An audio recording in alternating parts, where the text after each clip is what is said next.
6 Zoanthropes sounds incredibly annoying.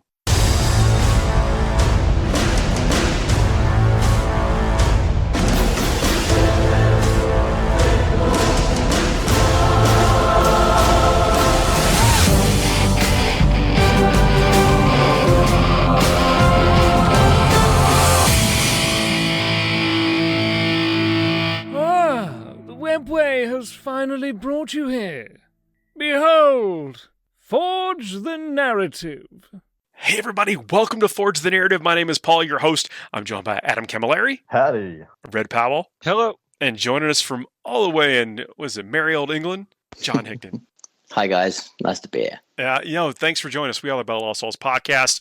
We're going to be talking about Tyranids today on this show, and then in the middle of the show have a community spotlight segment where we talk a little bit about intro into airbrushing with a very talented artist. And, we're talking about how it's kind of a good fit for Tyranids potentially. We'll leave that for a hobby segment or maybe for a future show. This is a new Tyranid Codex up for pre-order. Thought we'd bring in the Tyranid expert, Aceface, from Twisted Dice, Mr. John Higdon. It's really good to be here, Paul. So thanks for inviting me on. And yes, I love all things Tyranid. So hopefully I can share a few of my hot takes and first opinions on the new codex because it is so good. Well, I think that one of the things that people are going to know right off the bat is can they play Crusher Stampede once the new codex comes into effect? I'm glad you brought that up at the beginning because I thought that was a good one actually to get out of the way because I don't know. I don't know whether you guys have heard anything, but as far as I'm aware at the moment, it's still the jury's out. But I would say I hope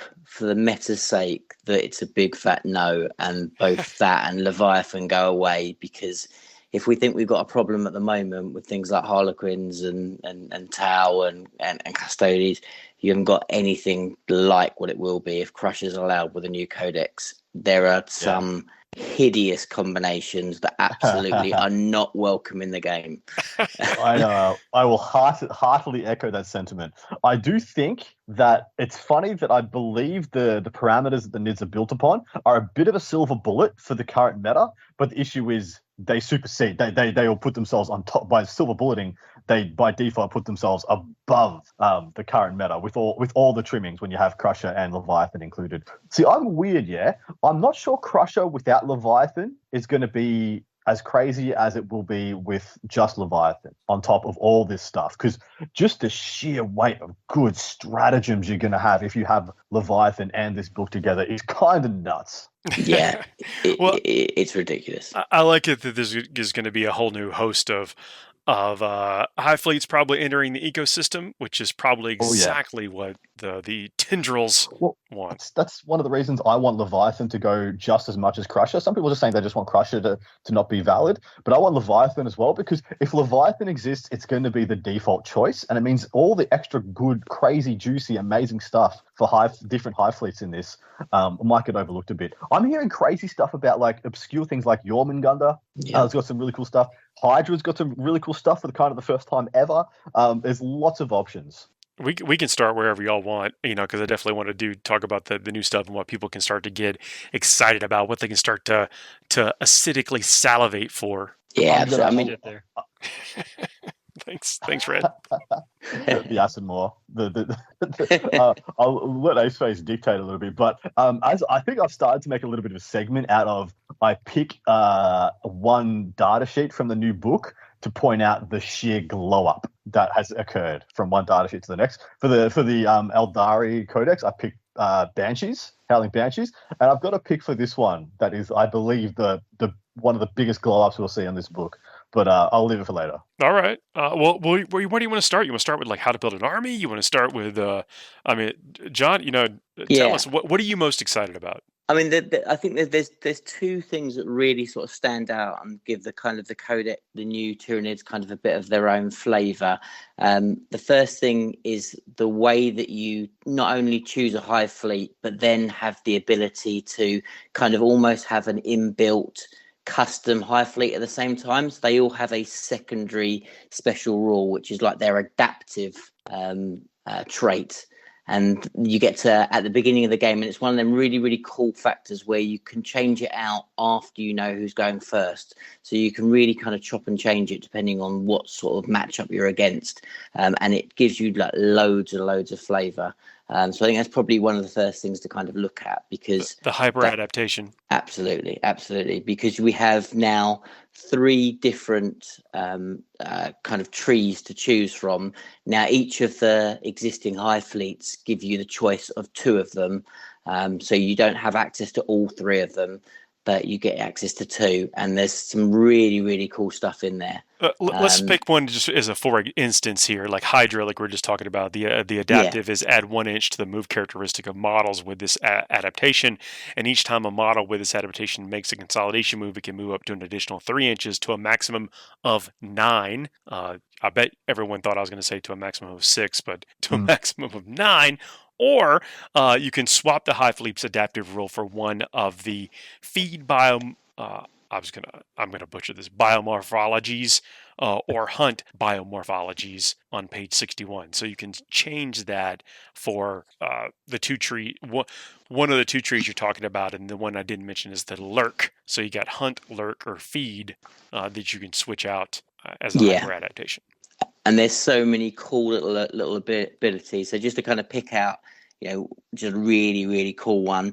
You've got +1 to charge. So you've got that's in the hunt abilities. So you can have your whole army with +1 to charge. And augmented ferocity, add 1 to the charge rolls made for units with this adaptation. Absolutely. And in an army that now actually, for the first time in a long time, actually hits really, really hard in combat, to have an army-wide +1 to charge is pretty crazy. Yeah. As we know, Warhammer's won and lost when moving one's models, and one of the things that you're always looking for is how to get into close combat faster if you have some assault elements. Yeah, and then if you enjoyed kind of having the ability to have objectives secure, or have a little bit more dominance on objectives with your monsters, with the old Crusher, now there's one in there in the lurk that gives you all your monsters objective secure, which is crazy powerful, which is the territorial instincts. So that is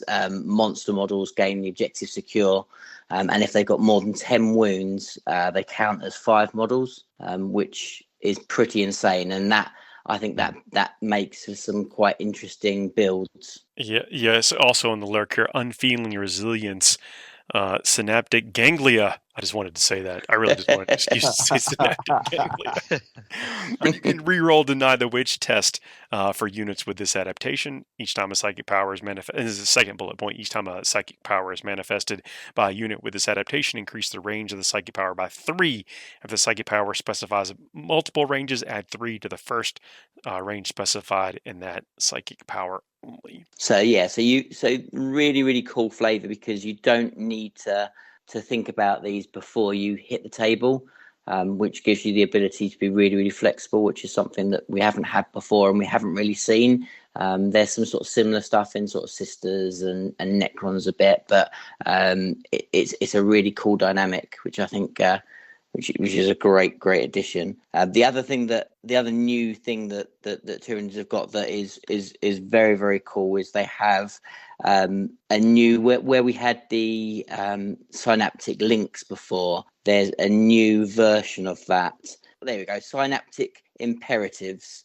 And that's the other kind of the brand new thing for the Codex. So these are abilities that your synapse creatures get, which they are one use only. So you use them at the beginning of the battle round, almost like you would for a litany, and then they last for the whole of the battle round. But they give your synapse creatures like almost a beacon ability that spreads across the board, which is really, really cool. So these imperative abilities is like they are dependent also upon the creature that's doing it. Exactly. But they all, what happens is it's a really, again, a very, very unique mechanic, because the rule itself is triggered by the unit, but then all the Synapse creatures in the army all gain that ability. So it kind of springs off them. So if we take, for instance, the Hive Tyrant, the Hive Tyrant has Relentless Fury. So if you pick this ability at the beginning of the battle round, units within 6 inches of the model, they can declare charges even when they fell back. But that doesn't just work for that Hive Tyrant. That would work for every other Synapse creature that's in the army for that turn. So again, it's very, very powerful, but it only lasts for a turn. So you've got to pick when you kind of trigger it for what unit to get the maximum ability from it, because some of them are very, very defensive, some of them are very offensive. So kind of picking the right one at the right time and not blowing what looks like to be the most powerful one too early is kind of key to the battle plan. But again, it's something really new. So it's brand new for Nids. This sounds kind of similar to some of the effects that Sisters have, where you can have a once per game shut off invuln aura or something to that effect. I mean, I don't think that I haven't heard any of them that are as powerful as that, but mind you, that is an extremely expensive upgrade. So a couple things here is that it says specifically, however, while similar in many regards to aura abilities, synaptic imperative abilities are not affected by rules that affect auras abilities or vice versa. So we may use the term radiate or aura or what have you, but know that they are not aura abilities, because we know there's lots of things in the game that add to the aura abilities or even turn off aura abilities. We'll send them off. Yeah, so exactly. just want to make it clear to the folks we're describing it. We may be using that term, but these are not aura abilities. So Adam, you're saying that maybe these weren't quite as strong as turn off an invulnerable save. Well, I hadn't heard of any as strong as I haven't done an exhaustive research. But Paul, did you want to take a go at the warp shielding? Warp shielding is Zoanthropes. While the synaptic imperative ability is active for your army, and a friendly hive tendril unit is within 6 inches of a synapse model, monster models in that unit have a 4+ invulnerable save. Models excluding monster models in that unit have a 5+ invulnerable save. That's pretty good. So that's an army that basically means that for a turn your whole army is going to have a 4+ or a 5+ invuln. Yeah. Because you'll build that in. You'll build around that. You'll build to get mileage from it. Yeah, she's pretty strong. Yeah, and how you activate these at the start of the battle round, you can select one of the synaptic imperative abilities from a unit from your army. See below. You cannot select a unit synaptic imperative ability if that unit is not on the battlefield, or if you have selected that ability earlier in the battle. Until the end of the battle round, the synaptic imperative ability is active for your army, and it is gained by each of the synapse models in your army. The synaptic imperative ability and which synapse units unlock them are found below, and that's when it gives us the chart. So we talked about the Hive Tyrant Relentless Ferocity, and now the Zoanthropes warp shielding. There is one for every major model in the army, including Tyranid warriors. Yay! A quick question for Aceface. Have Tyranid warriors ever been good? Since I've been playing since early 5th edition, and they've not been good in that whole time. And it's the first time now you actually want to put them in the board. You actually want to put them on the board. But to be fair, to give them a little bit of mileage, they have been seeing the board for the last 6 months because you've used them purely for the +1 in the Leviathan. But they've not been good in their own right. Yeah, because you have to take something Crusher Stampede to get your battalions, get your patrols and stuff as well. But yeah, they haven't been like a core piece. I think they are one of the absolute winners of this book. Funnily enough, when I heard gargoyles were going to be in troops as well, little birdie told me gargoyles might be in the troop slot. I was extremely excited, and I was like, "Oh wow, cool! You can play a legitimate just flying circus. You can take flyers as HQs, gargoyles. You can just take flying stuff for the entire army. We can get that flavorful 6th edition savage list, but it could be an archetype." But then I heard about warriors, and I was like, "Wow, you get a lot of bang for your buck. They're a beautiful platform for applying buffs to, and for the first time, they feel like they'll actually kill things." Because that was my biggest issue. I felt like they were okay durability-wise for the cost, but they just couldn't hit. Like they couldn't slap anything. Yeah, absolutely. Yeah, now they definitely slap something. They can hit like an absolute ton of bricks. and there are points that are right for what they do as well. You when you put them in, they don't feel like you're wasting your points. They really do a job. Their imperative so ability glad. is goaded to slaughter. While this synaptic imperative ability is active for your army, each time you make a melee attack, a modified 6 is 1 additional hit. Which is not too bad. Yeah, sorry, not too bad at there. all. No. What you said was far more relevant than what I was going to say. I was just going to say I appreciated that layup that Adam had where like they can't slap anything, and then Aceface he closed it down with they definitely slap now. So I appreciate it. And clearly, as Paul, you finished out on 6s, they unmodified 6s, they slap even more. A little harder, right? And you're talking about points wise. So we touched on 2 things there that I don't want to get lost. Is that Tyranid warriors and gargoyles are both in the troop slot here for the Tyranid Codex. Yeah, in absolutely. Addition in addition to your staple Homer and Termagant. Yeah, and the gargoyles are a new introduction to that, because before they were always fast. So it's nice now to have another troops choice, because we did lose Ripper Swarms out of the troops choice. They used to be. They're no longer in that slot. So it's nice to kind of have an addition to choose from.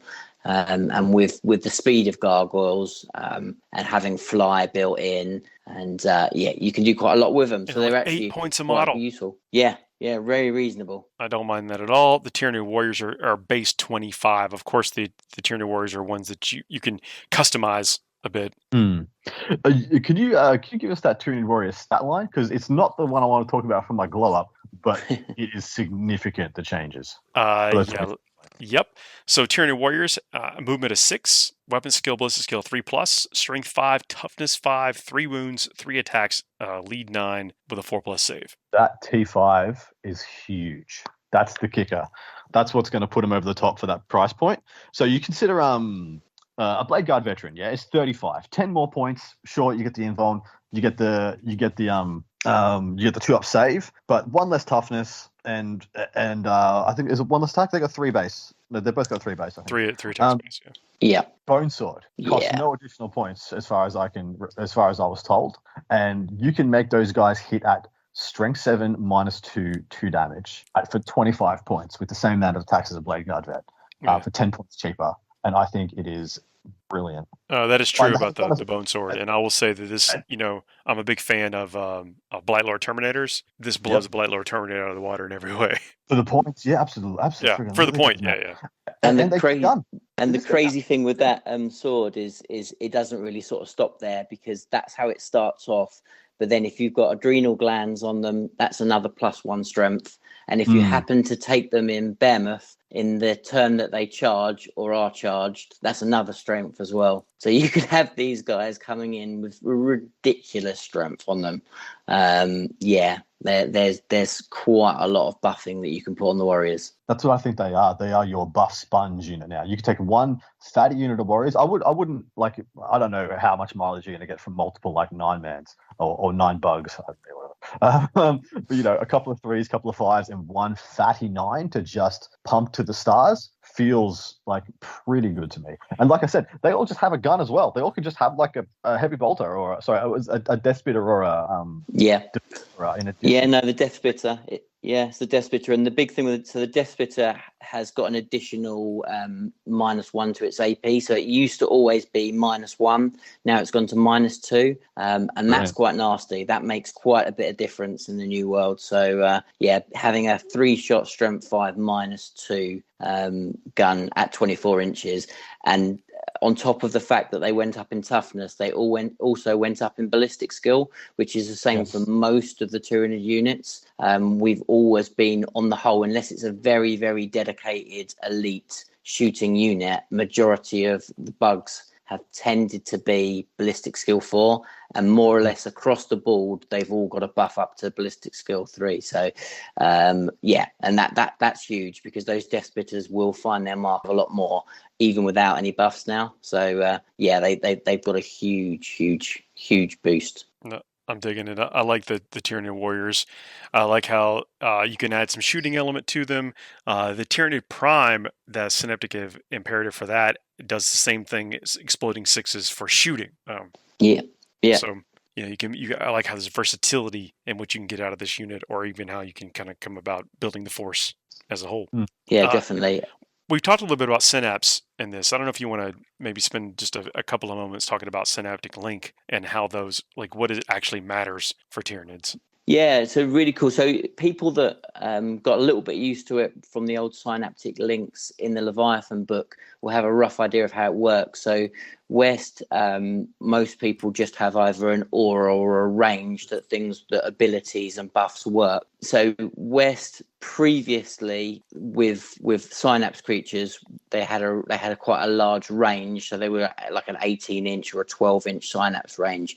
Everything now is a range of 6, but what you can do now is you can overlap those ranges of 6 to get abilities to actually spread across the board. So as long as that 6 inches overlaps another 6 inches, your range can almost be infinite for a lot of the abilities, and that is the same for psychic powers, which is a huge thing, because it means that quite a lot of the time people won't be able to deny your powers, because the psyker that's actually casting it may well be right at the back of the board, and he's synaptic linked that power right up into the danger zone.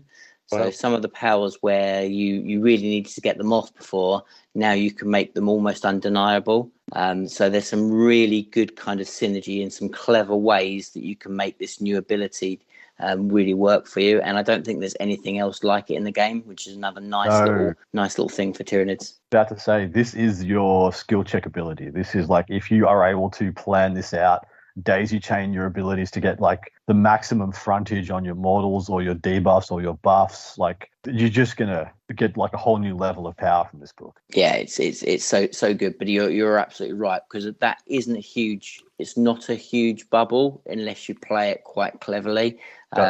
You can quite easily lose that and find you suddenly sort of standing out in the open with no buffs, or the psychic power is not going to work, or whatever it is. So yeah, you have to kind of it is a bit of a test of player skill and kind of managing your army.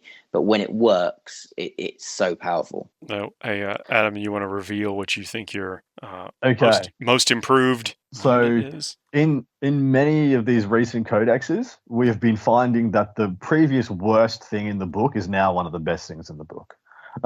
So case in point is wardens for custodes. You'd never seen a warden before, like the kilted custody guard with the axe.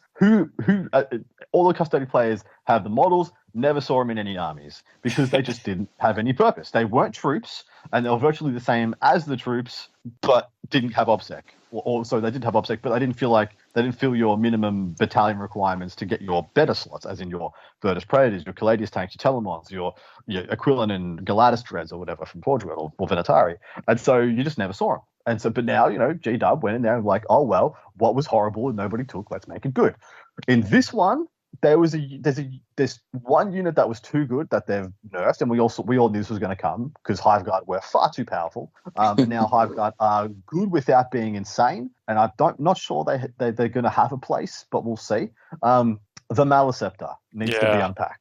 It took me a minute. I'm like, have I ever seen a Malaceptor before? I've seen one here or there because it had a very good debuff. It had a -1 strength aura that it would give out to, it was extremely good in the indirect battle. Like your Hiveguard would be -1 strength if you tried to shoot them with your strength 5 guns, your strength 6 guns, from line of sight, especially when you've got Night Spinners that used to be strength 6 strength 7 and Shadow Eaters were strength 6 and stuff. It made a big difference in a bunch of those interactions. Or taking Manticores from wounding on 2s to 3s and things like that, and a bunch of others. But now that thing is a powerhouse. People are telling me, they've had some interactions with this book and they've been looking over it, and they're saying it's not unrealistic for this thing to put out 15 mortal wounds a turn, a psychic phase, by itself, single. And if you plan it appropriately, like Aceface was saying, it can be doing all of these things from out of range of reprisal or range of Deny the Witch, or your 4+ turn-off auras, or your Collectus Assassin, which I'm like, oh my god, do I actually need to start bringing that again? Because this guy is ridiculous. On top of, I think, Zoanthropes are another really good option. But yeah, please give us the data sheet rundown of the Malaceptor as it stands right now, and I'll tell you what it used to be. Sure, it's toughness 8 with 15 wounds. Yeah. So it has massive scything talons, which are decent. So, but it's only got 2 or 3 attacks. It does have a Synapse, Shadow of the Warp, which we haven't talked about, but we can. In Salafic Diffusion, this unit can attempt to perform the following psychic action. In your psychic phase, a psyker can attempt to perform the psychic action. If completed until the start of your next phase, the psyker gains the following ability: Diffusion Aura, or Diffusion Field, which is an aura.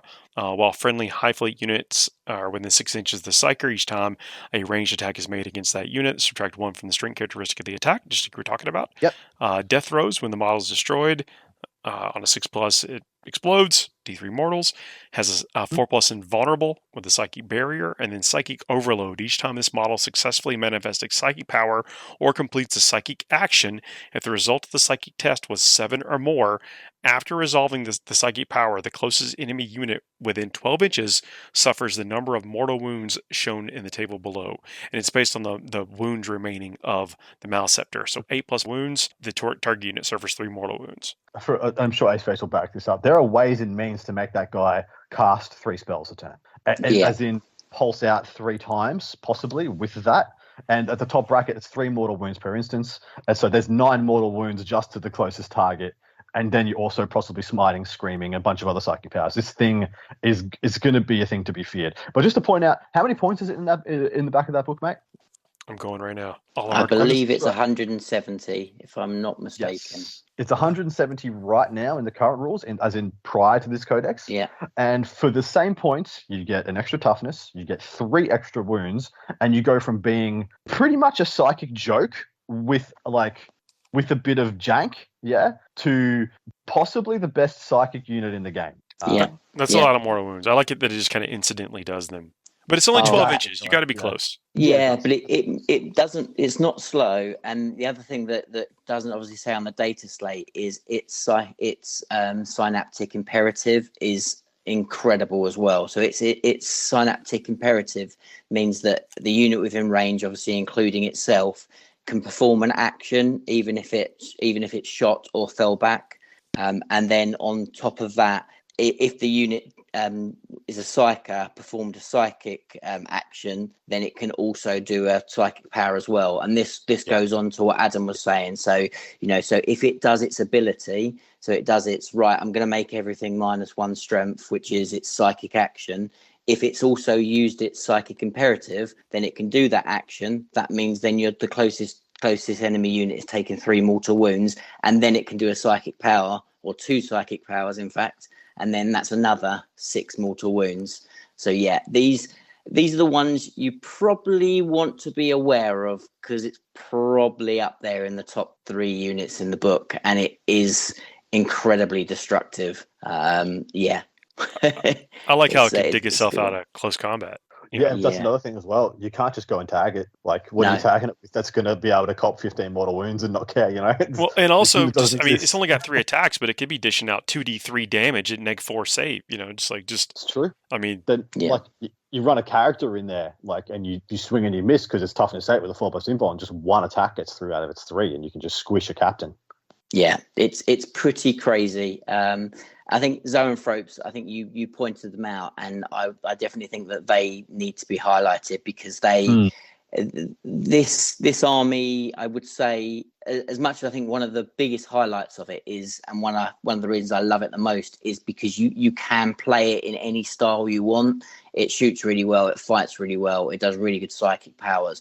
But I think a lot of the players that want to kind of really eke out the most powerful builds will go straight to psychic, because you can dish out so many mortal wounds with this army. It's a little bit obscene, and it's probably a reason why Harlequins may be top at the moment. But one thing Harlequins don't like is being thrown a load of mortal wounds. So exactly what I meant about the silver bullet to the meta.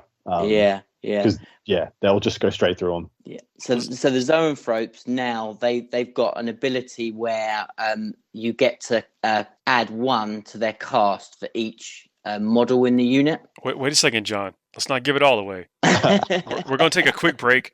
Then we'll talk with Caleb for a little bit. Then we'll come back and talk about Zoanthropes. Doom of Malantai. And the Doom. Yeah. We'll see y'all in a minute. FTN is brought to you by Discount Games Inc. Please visit them at www.discountgamesinc.com. And don't forget to ask Jay about ways to save even more on your hobby projects. Hey everybody, welcome to a Community Spotlight segment here on Forge the Narrative. My name is Paul Murphy, your host. I'm joined by Caleb Weisenbach. How you doing? Yo, man, thanks for joining me from CK Studios, from the US Open Tournament Series for Games Workshop. You're all over the place. Got some amazing stuff. Yeah, we we got a pretty busy year coming up. We're really looking forward to it. Well, look, I've seen, of course, familiar with your stuff. I'll put a link in the show notes for anybody who may not be familiar with your stuff. But you paint amazingly well, and you also do classes. And one of the things we do on this show is a hobby segment where we talk about like quick tips, like things that take 5 or so minutes, but really improve or just explode the coolness of models. And you've taught me some things over the last few months, and I wanted to have you on to talk about it a little bit. Awesome. Yeah, I'd love talking quick tips and just, trying to expand the hobby. That's what we're all about over at CK Studios, is just, increasing the community, increasing the hobby.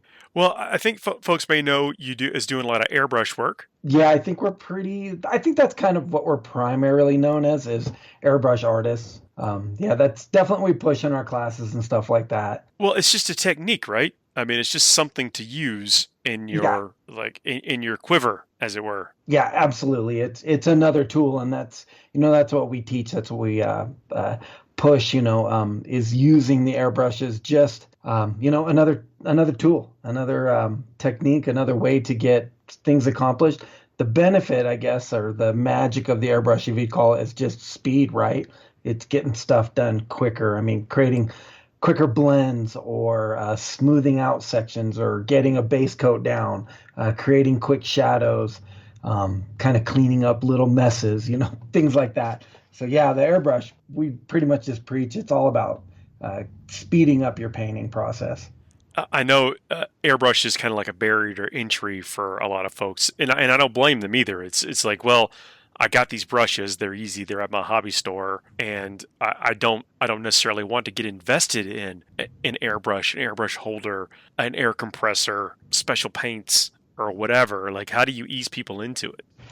Oh man, that's a tough question, because yeah, you're right. There is definitely a price barrier there. You kind of get what you pay for. I know a lot of people talk about some of the cheaper Chinese brand airbrushes, and a lot of people encourage new painters to buy something really cheap and don't invest into a good airbrush, because you don't know if you're going to like it. You don't know if it's going to work out for you, stuff like that. But in our experience, what we found is, kind of invest in a little bit more quality. You don't have to go get the high end, the top, the best of the best, but it is better to kind of go with a name brand. I mean, if you time it right, you can get a Badger birthday sale. If you come over and talk with us at CK Studios, we can help you out with like a Harder and Steenbeck.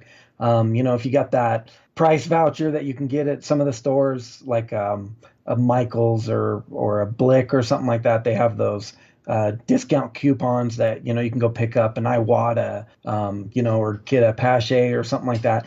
Kind of tend towards getting a little more of a name brand brush. I think.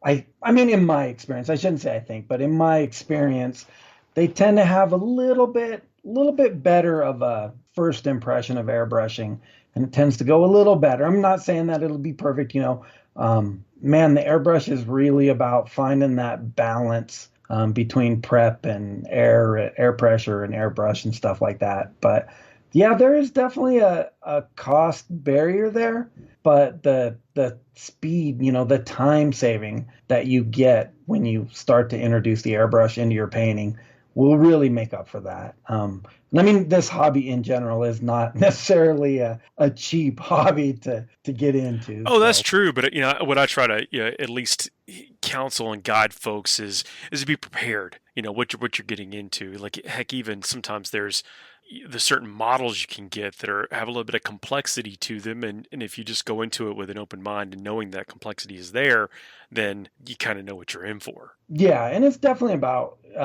like you said, being prepared. kind of planning out your purchase beforehand and stuff like that. Speaking to some people that have good experience with it and not necessarily just kind of following what the fad is or what, one or two people say, but kind of see some results. And if you get a chance, man, get your hands on as many airbrushes as you can. If you're at some of these different events and there's a vendor there that's got an airbrush, go ask them to try it out, do a little bit of painting with it, see what you really like, and kind of develop from there. We're planning on pretty soon here. I keep threatening to do it. I just haven't gotten through with it yet. But I really want to do like a full getting started series, and it's not going to be brand oriented. I mean, if everybody knows us, we're affiliated with Harder and Steenbeck. We're not like paid from them or anything to do it, but they do help sponsor our classes, supply airbrushes and equipment for our classes and stuff like that. So I will be showing it like on Harder and Steenbeck, but I don't plan it on being brand specific, more intent specific, like what your intent is, where you want to be, and kind of what products you should buy for what you're looking at doing. And I'm hoping that will kind of demystify it a little bit and maybe make it a little less intense and scary for jumping in airbrushing, if that makes sense. Mm-hmm. Yeah. So what is the first step? Like, so, okay, you've taken the plunge, you've gotten yourself a decent airbrush, you've gotten yourself a serviceable air compressor. How do you get going? Man, at that point, it's really just getting familiar with your equipment and learning how it works. If you were like me when you started airbrushing, you probably, decided you wanted to airbrush and you got online, and the first question is what airbrush should I get? And you get, I don't know, 9,000 answers for what airbrush you should get. I mean, every person swears that their airbrush is the best airbrush and absolutely get that airbrush, and they're not necessarily wrong. I mean, they've had good results. Most people aren't looking to be malicious, they're not looking to disinform people, but everybody kind of has different experiences with different brushes, depending on what's happening. So, like me, you had to wade through all of that and find the right brush. And it did take me a few different brushes before I found brushes that I really preferred. Like my first airbrush I ever had, I bought a really expensive one and I just absolutely destroyed it. Like, I've got an Iwata Eclipse. That's what I have as my airbrush, and it's been the same. I try to take care of it. I try to clean it really well, and that's a point we can, the maintenance we can talk about after the fact. But it does really well with the Games Workshop paints. Yeah, and it's interesting you say that, because kind of for your experience, that was unique, and you said that it did really well with Games Workshop. But then, you'll talk to 10 other people and all of them will say, I hate Games Workshop. And they'll have the exact same airbrush as you, and they'll say they can't shoot Games Workshop paint. They can only shoot Pro Acryl, or they can only shoot Army Painter, and the reason being is there's so many variations, there's so many elements that go into airbrushing that it makes it difficult to wade through that. And that's the reason there's so many answers. When you ask, what air pressure should I be shooting? Again, you're going to get like 5,000 answers for what air pressure you should be shooting. And then if you ask like, what thinner should I use, or what ratio of thinner should I use, things like that, you're going to get a bazillion answers, because there's all these little elements that kind of leak through. And what we teach, over at CK Studios, is that we teach what we've branded the performance triangle. And the performance triangle pretty much is just a breakdown. We break it down into 3 portions. The first portion, or element, I guess you'd call, of the triangle is your airbrush, obviously. And by airbrush, we're not talking like brand. We're not saying like it's going to be a Harder and Steenbeck, or it's going to be a Patriot 105 from Badger, or the Eclipse, or, but what we're talking about is the nozzle size. And even nozzles, not all nozzle sizes are created the same. You can have a 0.5 from one airbrush and go to a 0.5 with another airbrush. And they'll have totally different results because of the design of the needle, design of the cap, all that stuff. But to take the variation away from that and to make it less like head scratcher, what we just concentrate kind of is like the properties or the attributes of the airbrush, that 0.4, that 0.5 nozzle. If you guys are unsure what I'm talking about, like those listeners, you'll always see a number that's attached with an airbrush. When you're looking at it, it'll say like a 0.5, a 0.4, a 0.2. What that is the size of the nozzle, and That really the needle fits through, like it's the actual hole, right? right, exactly. It's the hole in the nozzle. And the reason that's so important is that's how much paint the airbrush is going to flow. And it's also going to determine how large of a dot the airbrush sprays. Because the airbrush doesn't paint like a paintbrush puts a layer of paint down. An airbrush actually just sprays little dots. And as those dots build up on top of each other is how you kind of develop a layer of paint. So those dots are very important. And the airbrush does what we call atomize, and that's how the air mixes with the paint, and that's where you get the flow. And I mean, it's so nerdy. Oh, it's so nerdy. I could go on for hours, like talking about just the technical aspects of the airbrush. But when we're talking about that airbrush, we're kind of talking about like how it's going to flow paint. Mainly, that's our I shouldn't say our biggest worry, but it's kind of like our main focus is how well it's going to spray, right? The larger the nozzle, the easier it's going to spray paint, but it's going to have bigger dots. You're going to have a little less control of the brush. And then like the smaller the nozzle, it's going to spray smaller dots. You might feel like you have more control. We kind of tend to associate that with like how thin of a line you can spray, things like that, right? But that's what we're after is like when we're talking about the performance triangle for the airbrush is how large that dot's going to be. And then the other two sides of the triangle are our air pressure, our PSI. And then the last one is our paint prep. It's actually the consistency of the paint that we're preparing. We're not talking about like, is it an airbrush ready paint or is it like we were talking about earlier, Monument versus Citadel versus Army paint or whatever. But we're mainly talking about the consistency of the paint.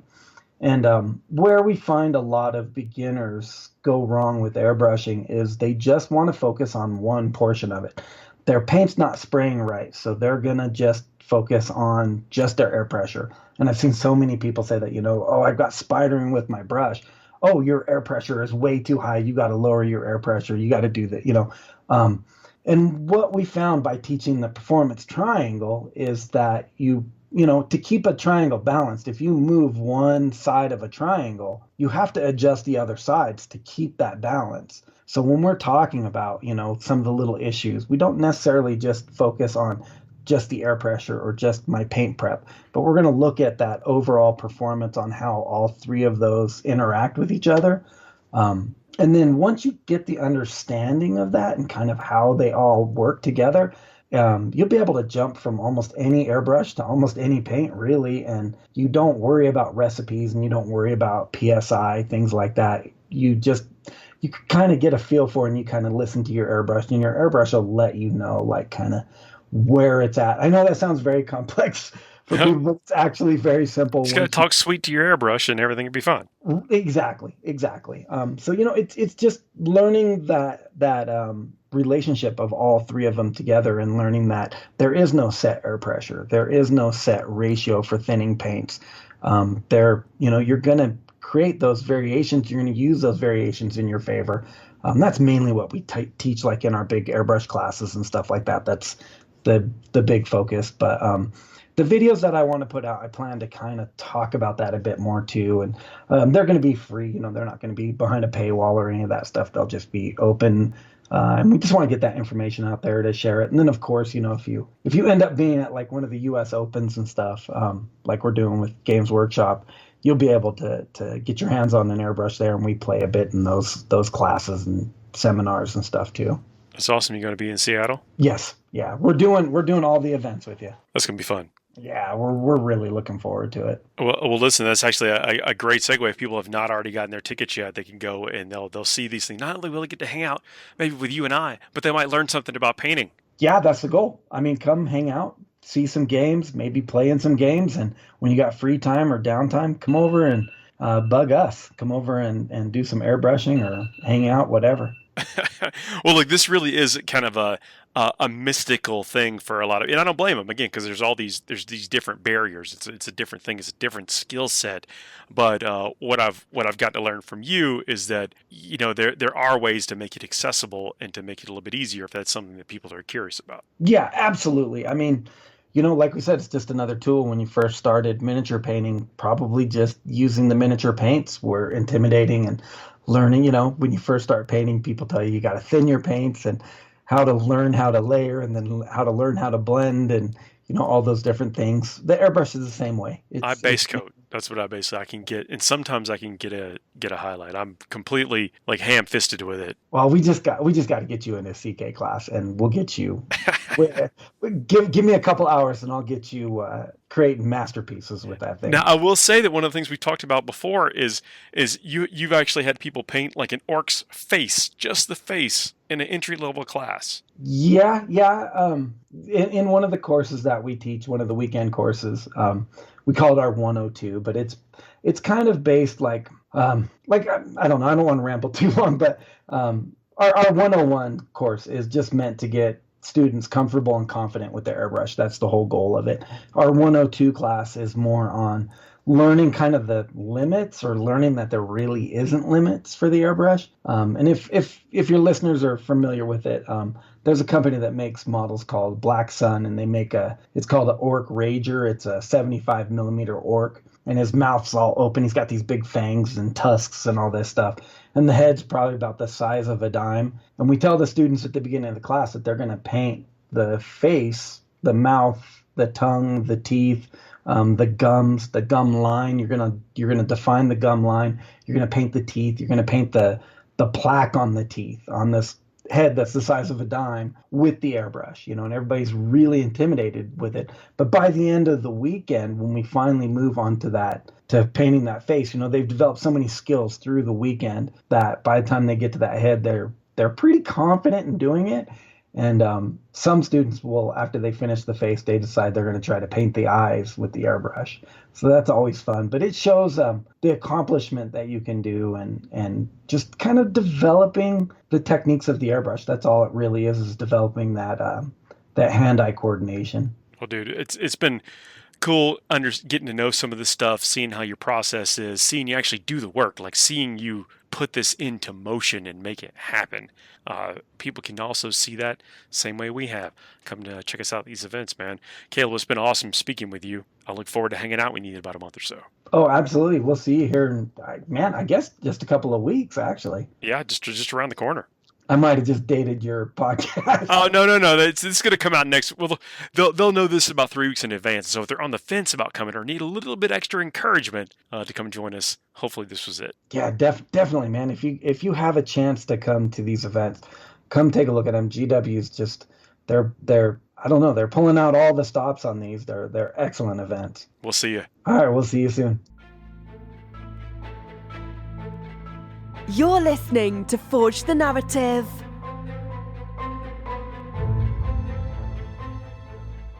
We are back. Please check out our sponsor and Caleb stuff, and come see us at the U.S. Open Series events. The next one is going to be in Seattle. It's going to be awesome. So, Zoanthropes. I know I paused you right there as we were starting to unpack these basically staples. Are they still going to be in the army? Yeah, I think the Zoanthropes, because as we said at the beginning, with them having that ability to hand out the 4+ invulnerable save or a 5+ to your whole army, I think the Zoanthropes will be almost in every list, even if you go just for a little 3-man. But they've got power outside of that, West. They had never had that before. They never had the ability to dish out as much damage. And as I was saying, you get +1 to cast for every model in the unit, and on top of that, you get +1 mortal wound for every model in that unit to a maximum of 3. So the big thing on there is more than the actual mortal wounds, being able to add 1 to it, which isn't that one isn't limited. So if you had a unit of 6, it would be +6 to the cast. So what it means is you're going to get those super smites off a lot easier, and you're going to be able to do some massive damage. And then you team that up with the fact that on top of it, you're going to get the 3 extra mortal wounds if you've got a unit of 3 and above. these guys are going to do some serious mortal wound damage. Man, a unit of 6 Zoanthropes sounds incredibly annoying. But they have a 4+ invulnerable save by themselves. They do. That got a little bit of a nerf because they used to be a 3-up, but I'm pleased that went to a 4 because it would have been obscene if these guys were running around with a 3-up invulnerable. And they're 50 points apiece. Yeah, they're not cheap. That's not.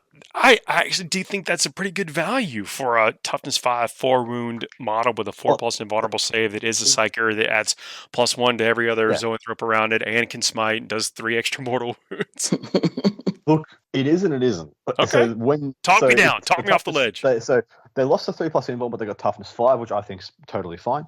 Especially seeing as G-Dubs like really removing all the 3+ invulns apart outside like super niche characters, essentially like special characters. Some of them get 3+s. The reason I think 50 is, I think it may be a little bit over or just about right. I'm actually quite happy it's 50 points a pop because of how many points you lose when you take a big squad and somebody's just got the right gun. And I'm talking about the right gun. The first one that comes to mind is like a Borkan Riptide. Will just smoke the whole squad in one shot. Because they'll spend CP, ignore invulns, and just pick up all 5 or 6 of them in one go, and you'll feel very silly. But everyone else, like it's an extremely good profile. So 50 points is about right. The only issue I have is though if they run into like a thing they can't navigate, they don't do anything else. They don't shoot, they don't fight. They're quick, but not super speedy. Like they move 6 inches. A bunch of, but they fly. They still fly. They do. Yeah, they have fly. Yeah, still fly. So they can advance around and still cast powers and stuff. But Sisters of Silence are a problem. Collective Assassins are a problem. Other psychers that get in range and they can't get out of that range. A things like Farseers, etc. Things that are behind thick walls like Wraithguard or being shielded out. Nothing's denying anything with a +6 to cast. Yeah, you're not denying them. But what you're trying to do is just take a couple away. You're just trying to pop 1 or 2 or 3 away from a 5, and then you just ignore them for a bit. Then you just it's fine. Yeah.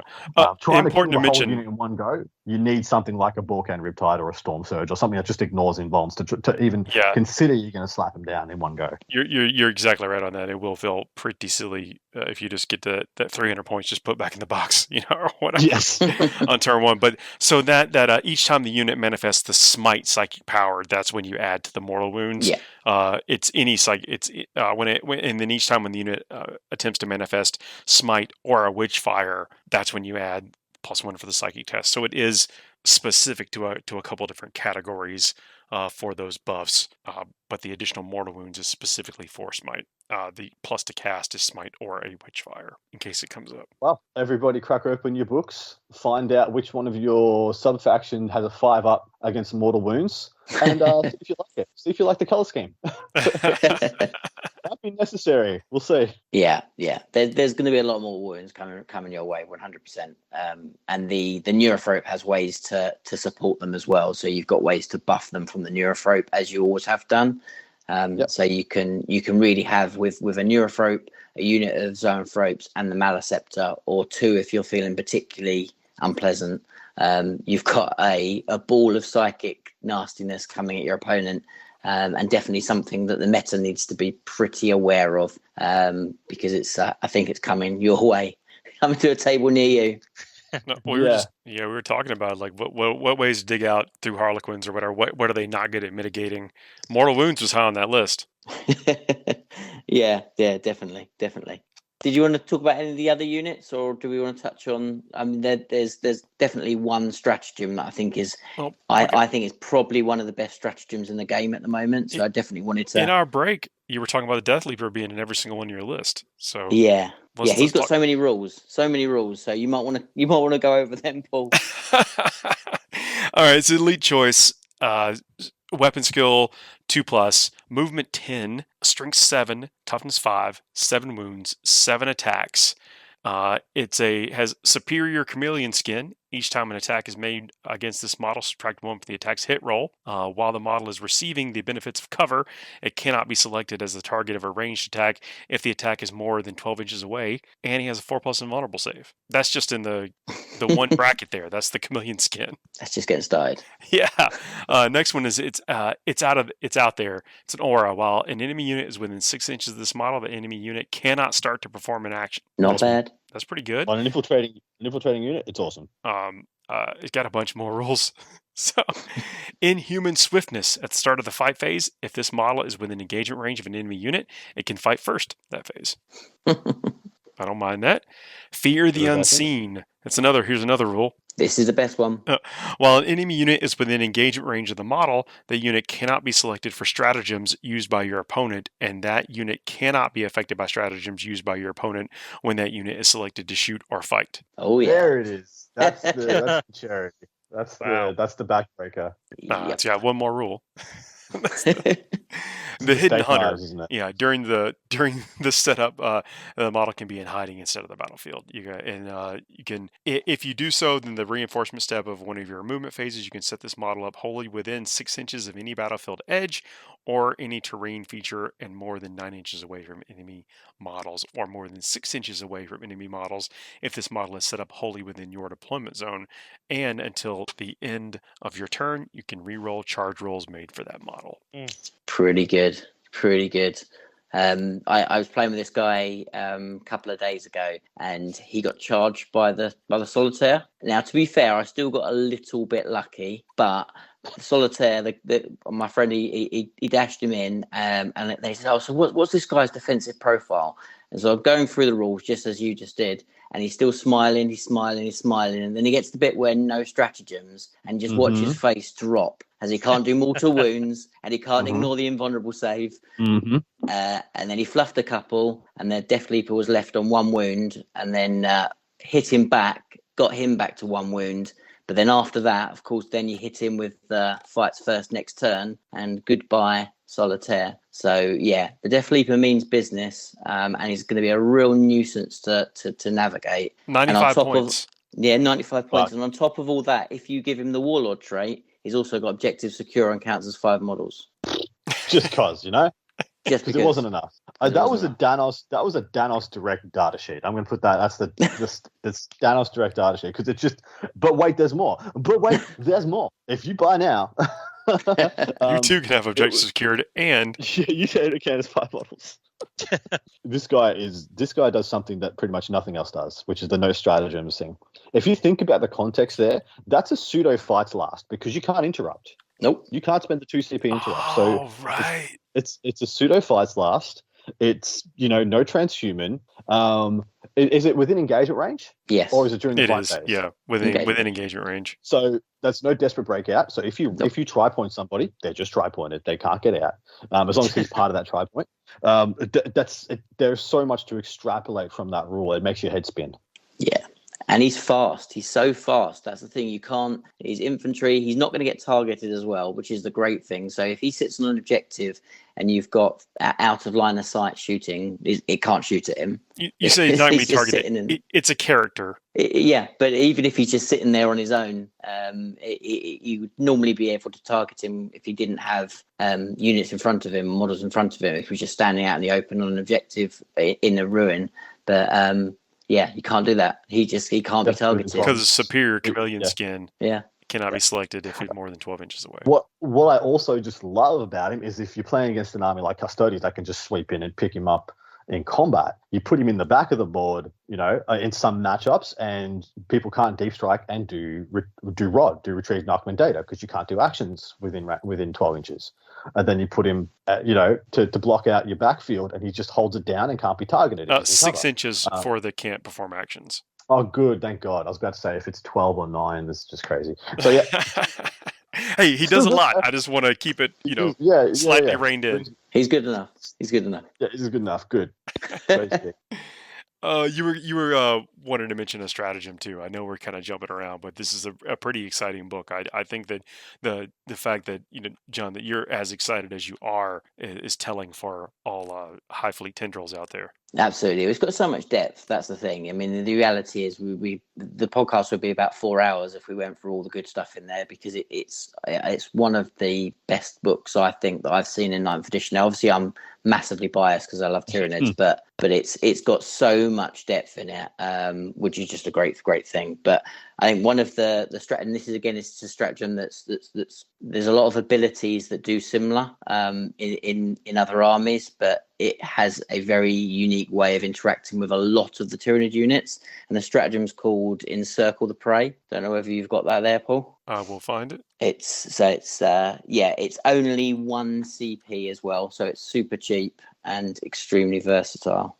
Use this stratagem at the end of your turn. Select one burrows unit from your unit or a unit that can fly from your army. Remove the unit from the battlefield.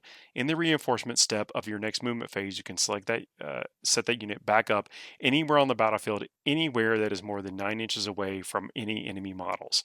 If the battle ends, it's destroyed or whatever, a unit cannot be selected for the stratagem if it was set up on the battlefield this turn. So the crazy thing with this is there's a lot of units that either fly or burrow, loads and loads of units.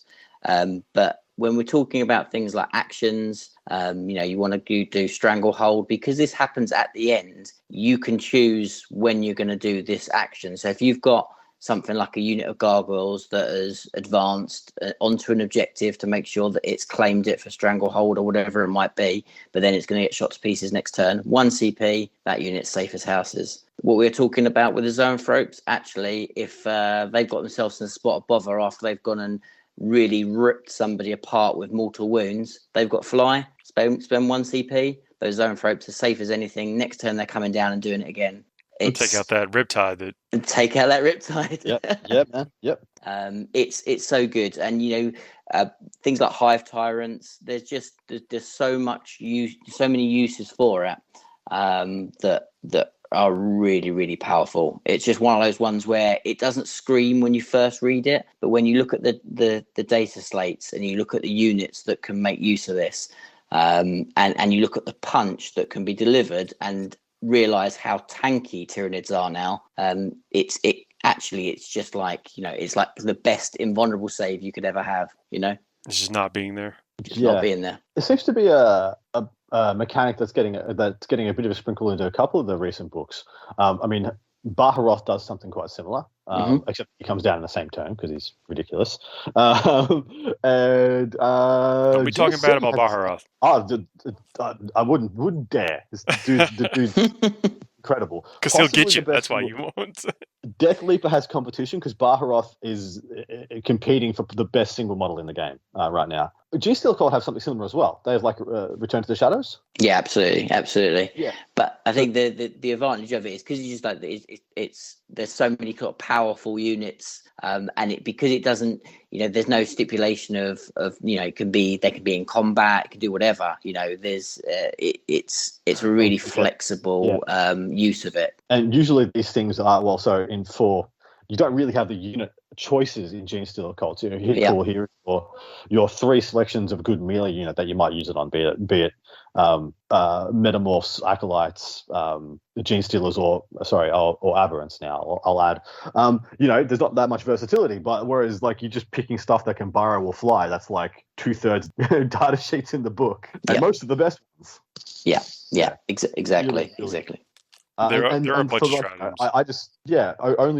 Only Swooping Hawks and Baharoth can do it in Eldari, and only Taraxi can do it for Admech, who have a similar power. And yet this is just so many different options to use them on. You're a great thing to point out. About 4 pages of stratagems. There's also an industry standard amount of stratagems. Then got the Death Frenzy. That's the one that lets a High Fleet character fight when it's dead if it has not already fought. It's got that caveat in there. Basically, the Death Leaper is getting to attack. That's what this book is saying. Yeah, absolutely. There's a very, very cool one. It is called Shardlore. And this is just a really reliable way to get those combat units in. It's something. There's been similar versions of it in kind of the last book, but they've cleaned it up a little bit and made it even more reliable. So basically, you basically, once you've shot at something in the shooting phase, you can trigger it, and then when a unit charges into that unit, you can roll 3d6, discard the lowest for your charge, which is pretty good and synergizes really nice with the build of where you've got warriors with death spitters or hive tyrants with venom cannons, and then you've got more aggressive units that are bounding up the board. You've got ways to make those charges really reliable, and there's lots of ways in this book to really make charging very, very reliable. Yeah, technically it says you roll 1 additional d6. So if there's ever a way to bump your d6 past 2, it would just add another d6. Yeah.